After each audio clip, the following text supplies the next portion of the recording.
بسم اللہ الرحمن الرحیم۔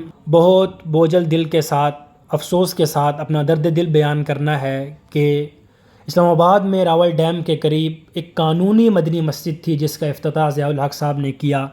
اس مسجد کو راتوں رات شہید کر کے وہاں پر درخت لگا دیے گئے۔ اللہ اکبر! چپکے سے راتوں رات اس کو شہید کیا اور وہاں پر درخت لگا دیے جی، اور مسلمانوں کے جذبات کو ٹھیس پہنچائی گئی۔ بہت پریشانی ہوئی کہ یہ کیسا کوئی اللہ کا ہم پر عذاب ہی نہ آ جائے کہ راتوں رات ایک مسجد کو جو اللہ کا گھر ہے، جہاں پر لوگ عبادت کرتے ہیں، وہاں پر آپ نے بلڈوزر چلا کر اس کو مسمار کر دیا۔ حالانکہ قرآن کریم میں اللہ رب العزت کیا فرماتے ہیں؟ وَمَنْ أَظْلَمُ مِمَّن مَّنَعَ مَسَاجِدَ اللَّهِ أَن يُذْكَرَ فِيهَا اسْمُهُ وَسَعَىٰ فِي خَرَابِهَا، کہ اس سے بڑھ کر ظالم کون ہے جو اللہ کی مسجدوں میں اللہ کا نام لینے سے روکے اور ان کی بربادی کی کوشش کرے۔ اب آگے میں آپ کو مفتیان کرام کے جو اقوال ہیں، مفتیان کرام کے جو فتاویٰ ہیں، وہ بھی میں بتاؤں گا آپ کو۔ دیکھیے یہاں پر اللہ رب العزت کیا فرما رہے ہیں۔ اب دیکھیے یہ مسجد کسی کی ذاتی جاگیر نہیں تھی، یہ اللہ کا گھر تھا۔ مسجد گرائی گئی تو دیواریں نہیں گری، لاکھوں مسلمانوں کے دل ٹوٹے۔ دیکھیے ہر چیز میں کوئی اچھا پہلو دیکھیں نا، انصاف کا پہلو دیکھنا چاہیے کہ اگر یہاں پر آپ نے مسجد کو گرانا تھا تو آپ علماء کرام سے مشورہ کرتے، عدالت میں جاتے، دلائل سنے جاتے، علماء کرام وہاں پر آتے، دلائل دیتے۔ ابھی بھی تو آپ بنا رہے ہیں نا، ابھی بھی تو آپ نے اپنے فیصلے واپس لیے ہیں، آپ نے دوبارہ کہا ہے کہ ہم 48 گھنٹے میں دوبارہ اس کو تعمیر کریں گے، تو ابھی بھی آپ کر ہی رہے ہیں۔ تو پہلے ہی آپ سوچ لیتے کہ وہاں پر لوگوں کو احتجاج کرنا پڑا۔ دیکھو کہ قرآن کریم کے صفحات کل مولانا صاحب نے دکھائے کہ قرآن کریم کی بے حرمتی ہوئی۔ آپ پہلے مشورہ کر لیتے، علماء کو بٹھاتے، وہاں پر سیاسی جماعتیں بھی ہیں، مذہبی سیاسی جماعتیں بھی ہیں، آپ ان سے مشورہ کرتے، ان سے بات کرتے، وہ آپ کو دلائل دے کر آپ کو قائل کر لیتے۔ اب دیکھیے یہاں پر انہوں نے موقف کیا اپنایا ہے۔ موقف یہ اپنایا ہے کہ یہ گرین بیلٹ پر ہے مسجد، اس لیے ہم اس کو شہید کر رہے ہیں۔ یہاں سے مہمانوں نے گزرنا ہوتا ہے تو بیرون ملک کے مہمان گزرتے ہیں تو خطرہ ہے جی، مسجد سے خطرہ ہے۔ اب سوالات میں کروں گا آپ سے۔ سوال یہ ہے کہ مسجد سے چند قدم آگے اسلام آباد کلب کے سامنے بھی گرین بیلٹ ہے، کیا افسر شاہی کے اس عیش کدے پر بھی قانون کا اطلاق ہوگا؟ گرین بیلٹ کی طرح مارگلا نیشنل پارک میں بھی تعمیرات پر پابندی ہے، وہاں TKR کو بھی گرایا جائے، وہ ہوٹل وہاں پر موجود ہے، اس کو بھی گرا دیا جائے۔ کیا فیض آباد سے اسلام آباد داخل ہوتے ہی جو پولیس کا دفتر ہے، جہاں لائسنس جاری ہوتے ہیں، کیا وہ بھی نیشنل پارک میں ہونے کی وجہ سے غیر قانونی نہیں ہے؟ حکومت کو مساجد ہی بری لگتی ہیں، ہوٹل برے نہیں لگتے کہ جو غیر قانونی بنے ہوئے ہیں؟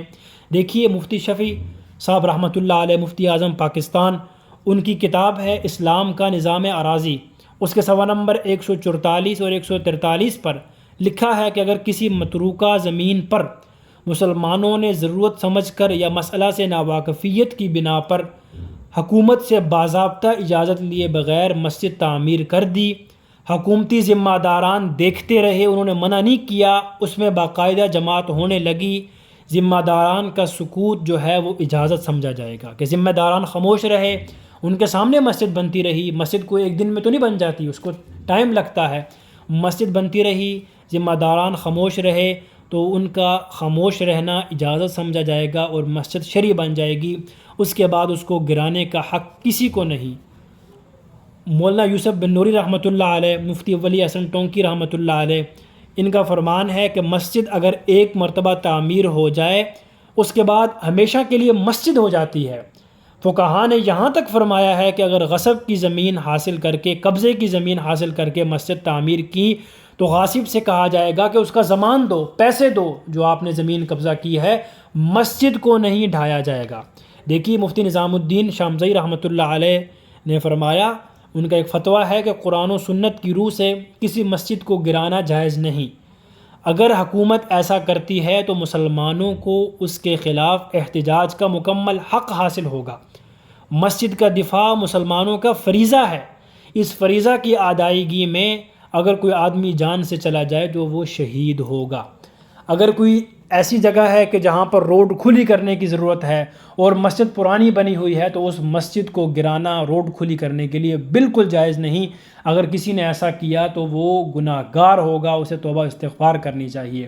دیکھیے الحمدللہ ہمارے جو وہاں پر رہنے والے علماء کرام تھے، بلکہ تمام مسالک کے جتنے بھی فرقے ہیں ان کے علماء کرام نے مضبوط آواز اٹھائی کہ مسجد اللہ کا گھر ہے، اس کو اس طرح نہیں ڈھانا چاہیے۔ اس کے علاوہ جتنی بھی دیگر مساجد کو قانونی نوٹس جاری کیے ہیں وہ بالکل غلط ہیں، وہ نوٹس واپس لیے جائیں۔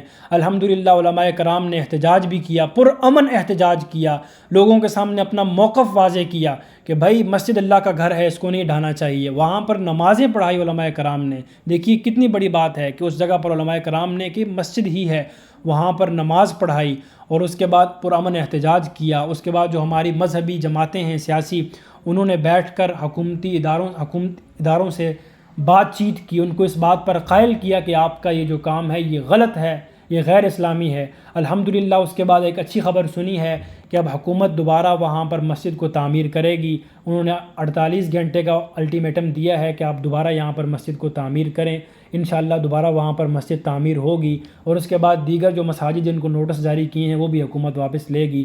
الحمدللہ یہ بہت خوش خبری ہے ہمارے لیے، اور الحمدللہ اگر آپ نے احتجاج بھی کیا ہے علماء کرام نے تو بڑے پرامن طریقے سے کیا ہے۔ پرامن احتجاج ہونا چاہیے، ملک کی جو املاک ہیں، جو ادارے ہیں، ان کو نقصان نہیں پہنچانا چاہیے۔